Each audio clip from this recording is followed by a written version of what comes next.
Parliament deployed by the Economic Freedom Fighters. So I think I must begin by stating that there's a lot of, there's an attempt to create an impression that we must all take collective responsibility for the shortfalls in revenue generation and the challenges facing our economy. And I think it's completely unfair. And I think the first budget speech by the minister, which was unfortunately leaked, as he said, was much more explicit in telling us that the avenues they've exhausted to try to stimulate economic growth, which have failed and which the EFF would told you over the past 10 years would fail.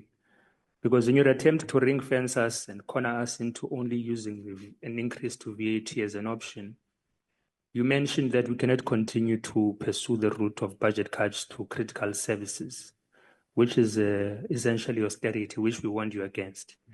You mentioned that we cannot continue, and that doesn't even need you to mention, that we cannot continue with the reckless and irresponsible levels of borrowing that we've been pursuing, which, by the way, we see no outputs or productive outcomes of. There's been constant borrowing. We are sitting with this high and ballooning debt service costs today, an accumulated debt, but we don't see the practical and meaningful infrastructure developments that come out of it. And therefore, you also state, and perhaps that's not a fault of yours, or you borrow and then you allocate monies and then they get looted in various sectors of our society.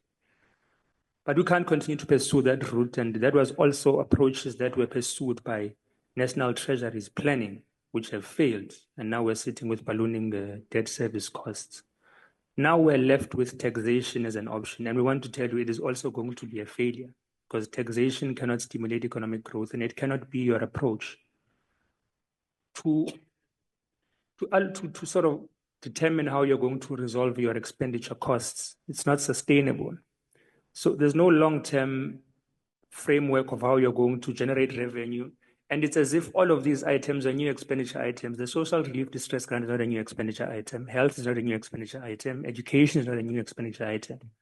But you present everything to us as if it is a crisis because you have exhausted failed mechanisms which you decidedly considered were failed mechanisms which were borrowing and austerity in the past. And now taxation is the last option. And we should say today categorically that it's also going to fail. So all of these projections and presumptions that National Treasury works on do not seem to have long-term thinking in mind as to how the economy is going to be stimulated. And this applies also to your projections around economic growth. They are constantly revised downwards. So I see now it says 1.8%. I'm sure when you present the midterm budget, you're going to tell us it's been revised down from that 1.8% because that has been the trend over the past couple of years. So the attempt to make us take collective responsibility for National Treasury's incompetency and poor planning is incorrect.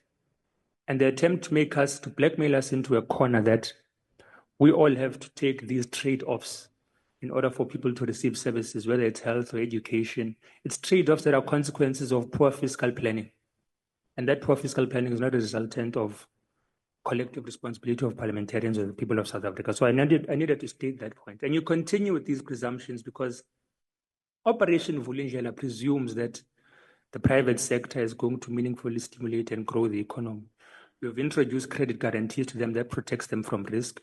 You're telling us about global risks where you have to ensure, where people are afraid of global risks which entail fear of protectionist industries or protectionist practices by South Africa, as if we're not supposed to protect our local industries. It's incorrect. So you base your entire fiscal planning on private sector investment when the private sector has proven that it is practicing illicit financial flows, tax avoidance, and profit shifting, and base erosion. So, and then you tell us that we're already transitioning to phase 2 of Operation Vulindlela. Can we get the outcomes of phase 1? We're proceeding to phase 2 of Operation Vulindlela. That is fine. What have been the productive outcomes of phase 1 of Operation Vulindlela? Because it cannot be that you're constantly presenting new presumptions and we must adopt them and then they end up failing. So let's have National Treasury take responsibility for that.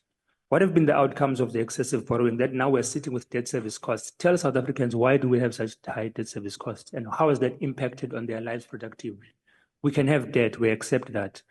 We accumulated that debt to serve what purpose and what can our people point to that has alleviated or changed in their lives that has resulted in these high debt service costs? We've cut budgets and it's not our responsibility. It's the planning of Treasury which was based on austerity. I'm interested on why we continue to call state-owned companies when there seems to be an adopted political policy that we are not going to conduct what you call bailouts. Why do we characterize state-owned companies the same way that we characterize private companies, which would require bailouts operating in South Africa? Because if it is a state-owned company, we surely should be exploring possibly year-on-year allocations for developmental purposes to these state-owned entities, because their point of existence should not be profit. Their point of existence is to be able to service our people, provide reliable railway network services, provide reliable water services, provide reliable freight and airway services, provide reliable energy supply and generation. So to characterize them as bailouts is ostensibly create a situation where privatization is the only option, because you're saying you want to stop providing bailouts to these institutions. So why are they still called state-owned entities? Because they are responsible, they should be part of the fiscal planning of the state on a year-on-year basis if we're seeing the state-owned entities. Otherwise, they've stopped becoming that. They've stopped being that. So I'm going to request that you start wrapping up. Yeah, I start by concluding. No, yes, you must not. Okay, no, it's fine. And I think perhaps the final point I must make is that hopefully we'll get a second bite. 3 hours is not going to be sufficient for us to deliberate on what we're proposing. We can even sit through the weekend if necessary, but 3 hours is extremely insufficient, because the final point, sorry, Chair, the final point is, what is the logic of the equitable share allocations? Surely there should be a pursuing of revising of how we allocate budgets to provinces and municipalities. Municipalities are the cold face of service delivery. So this added layer of administration, which is provinces, why does it get more allocations as opposed to municipalities, which are supposed to be at the cold face of service delivery?